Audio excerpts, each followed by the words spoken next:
Hey guys, I just wanted to pop on real quick and show you a few different examples of what it looks like to read the Bible story or the activities with inflection and energy versus just kind of reading them off the paper. When I'm doing this, I'm hoping just to give some tips and practices to anybody that can maybe grow in this area. I want you to know that I'm not thinking of anybody in particular when I'm saying this. I honestly haven't been in to observe a lot of you do the Bible stories, but I was just thinking of things that would help me as I, was learning to lead classrooms well, and this is a huge one. Making sure that kids know that you are excited about it and that you have a lot of energy and inflection and engagement with them is really going to help them actually be in tune with the lesson and want to keep listening to you and be paying attention to you. So I'm going to practice with you with the story of Tabitha, which we did here today in our Tykes and Pre-K rooms if you were serving today. And what I'm going to do is I'm going to read it this first time just like I'm reading it off the page, okay? And then the second time I'm going to go in and do a little bit of inflection and engagement and kind of show you the difference. I know that you guys may have already talked about this in your breakout, but it's really important, especially with the Bible story, to not wait until every single kid is silent and listening and engaged, because by the time that you wait for little Johnny to get quiet, little Sally, who was over here and was doing great, lost, like, she was paying attention, but now you lost her because you were trying to get Johnny to be quiet and she got bored and now she's the one. And so you're going to keep doing that with every kid, until you get everybody. So if you have the majority of the kids' attention, go ahead and get started. That's what your other team members are for, okay? So that's a big thing that I think we could improve with our Tykes and Pre-K rooms, is feeling like the room lead has to be the one to do classroom management, and that's just not true, especially if they're leading a lesson. So if you are the room lead, take note of this. When you are reading the Bible story or doing the lesson, do not feel like you are the one that has to do classroom management. Maybe ask specific team members to be in charge of that while you do the lesson. So if you know you have somebody, if you know you have a specific child, you could even ask somebody to be one-on-one with them during the Bible story time or whatever you're doing. Or you can ask somebody like, hey, I'm going to read the Bible story. If you see people getting up and going other places, please gather them back to the class. Or if you see somebody being loud, please tell them to be quiet. A lot of times people just need that permission. And if you're not the room lead and you're feeling like that, please know you don't need permission. I know that it can feel that way, especially if you're not the room lead and you're like, oh, I don't want to step on their toes. But I promise you, you will never be stepping on anybody's toes if you step in and see a need and fill a need. So if you see a child that goes off, we never want that to happen. So you can always feel comfortable and feel like it's a good thing to go try to get that child and bring them back so that they're engaged. And maybe that means that you sit with them at a table that's farther back, but that way they're not being distracting and they're not disrupting the other children, but they're still listening. Even if they're not sitting right up with the kids, they're still listening. So always feel free to bring kids back in. Always feel free, if you see kids making noise, to go over, sit next to them, tap them on the shoulder and be like, okay, do we have our listening ears on? You don't want to yell at them across the room because that's really distracting to all the other kids to say, Johnny, can you stop? Sometimes you might have to do that. But if you can, just simply stand up, go sit down, go sit next to them, tell them to be quiet. A lot of times if you go sit next to them, they're automatically going to become a little bit more quiet. Anything that you can do, if it's the room lead, they have to be disruptive because they're the one reading the story. So they have to stop the Bible story and say, hey, Johnny, can we be quiet? Are we listening? So it's really helpful if our other team members can kind of do that while we're reading. That really is going to help our activities go a lot smoother. So definitely feel free to jump in and be helpful in that way. You're not going to be stepping on anybody's toes if you do that. So getting back to the story here, we're going to read about Tabitha, and I'm just going to read it through this first time. So this is one way that you could read the Bible story. In a town named Joppa, there was a woman named Tabitha who was always doing good for others and helping others. She often made clothes for those in need. Helping others made Tabitha happy, and the people she helped were also happy. She made blankets for people who were cold or sick. Tabitha was happy to help the sick people, and they were thankful for her help. The people of Joppa were thankful for the clothes and blankets Tabitha made for them. They gave thanks to God for Tabitha helping them. Tabitha helped others by making clothes for them. We are also thankful for the people who give us clothes today. We are thankful for people who help us.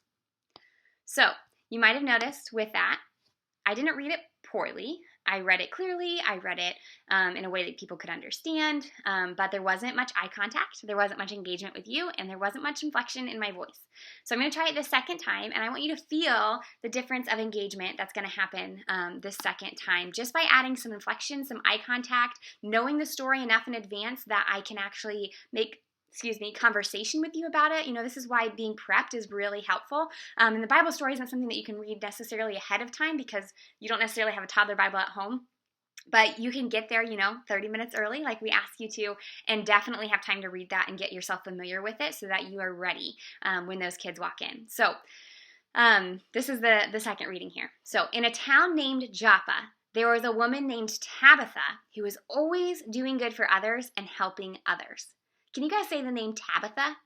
Tabitha, that's our main character for today. So Tabitha often made clothes for those in need. Helping others made Tabitha happy, and the people she helped were also happy. Do you guys like helping others? I love helping others, and so did Tabitha. Tabitha made other people clothes.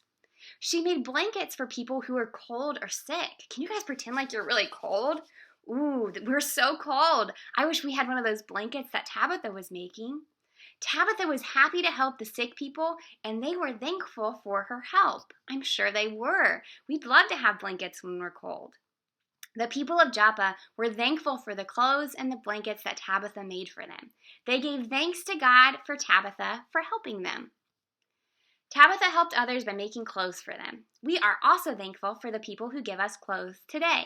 What are your favorite kinds of clothes? How many of you guys like jeans? How many of you guys like sweatshirts? How many of you guys like to wear dresses? How many of you guys like to wear winter coats? I don't want to wear my winter coat yet. It's not quite winter yet. Well, we are thankful for the people who give us clothes today, and we are thankful for people who help us. Who are some people that help you? Who can you be thankful for today? Did you guys feel like that second version was a lot more engaging and interactive? Now, that seems pretty natural for me to do it that way, and you might be thinking, hey, I can't do that. I don't know how to ask all those questions or be engaging, but I promise you, the more you are with the story, the easier that's going to get. It's going to come naturally. And also, even just making that eye contact, asking them one question about what you just read before you turn the page. Just doing something to help the kids connect with the story is going to go a long way. And another thing I'd like to point out is, maybe one person in the room wants to do the Bible story and all of the activities, but please don't feel like as the room lead that is what needs to happen. Everybody in your room has gifts. And so maybe their gifts is they want to be a support for those kids. And they want nothing to do with leading any of the activities. And we need those people. And that is totally fine. But you will be surprised, especially by some of our teens, that can do a lot with the lessons. And so please give them those opportunities. Please use the gifts that are in your classroom. So if you don't feel like you're really great at doing the Bible story, maybe somebody else in your room is. And feel free to ask other people, hey, do you want to do the Bible story today? Or would you like to lead the craft activity today? As the room lead, it's not your responsibility to do all the activities, but to make sure that all the activities get done and to make sure that we're on a good time schedule. So I hope that those tips were helpful. I hope that you can kind of see the difference of engagement there. That goes along not just for the Bible story, but also for like the bin activities. So for instance, with craft time today, we did, the little coat that Tabitha made, and we decorated it, and we went over the Bible story as we decorated it. And if I just read off the paper, I would say Tabitha was a happy helper in our Bible story today. We're going to make a piece of clothing to take home and show our families. You can use it to tell them all about our Bible story today. And you can read through it, and it says all the things that you need. But if you are standing there holding a piece of paper, the kids are lost. The kids are not engaged. They're not connecting with you. So I just, need you to read it ahead of time so that you know, okay, we're making the coat. I know exactly what we're reviewing on the Bible story. You can still have that there as a guide, but I would love for you to look up. I would love for you to say, hey guys, what did we learn about in our story today? What was the lady's name again? Do you guys remember? It was Tabitha, right? And today, you know what? What did she make for people? Did she make some clothes? well, we're going to make some clothes in our craft today, right? And you guys can take it home and you can show it to your family, and you guys can remember that we can help other people just like Tabitha helped other people, and we can be thankful for people who help us. So we're going to decorate our coat today. You know, you can be really engaging in that way rather than just reading off of that piece of paper. And that's going to go a long way in classroom management. And keeping those kids engaged, because as soon as your eyes go to a piece of paper, those kids feel like they are done. Like they get to do what they wanted to do because you're not looking at them anymore.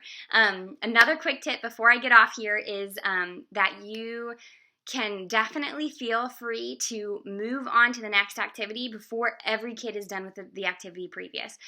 So if not everybody's done with snack, or if not everybody's done with a craft, you can take the majority of people that are finished and move on to the next activity so that you don't ever lose the majority. And that's one of the biggest tips I can give you, is to never lose the majority for the minority.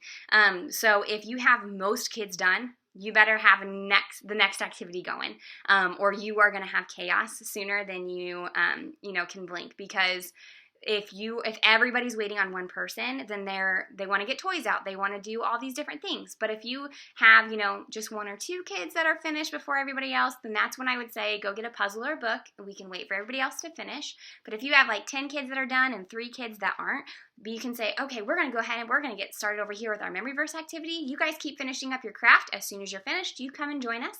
We're going to be over here, and you keep moving it. And as soon as you guys have something else to do, those kids are engaged again. And so just dead time is not something you want to have in these classrooms. And that's a great thing to remember, is to just keep those activities going. So once again, I hope these tips were helpful. Feel free to share amongst yourselves some other tips that you have for the classroom as well.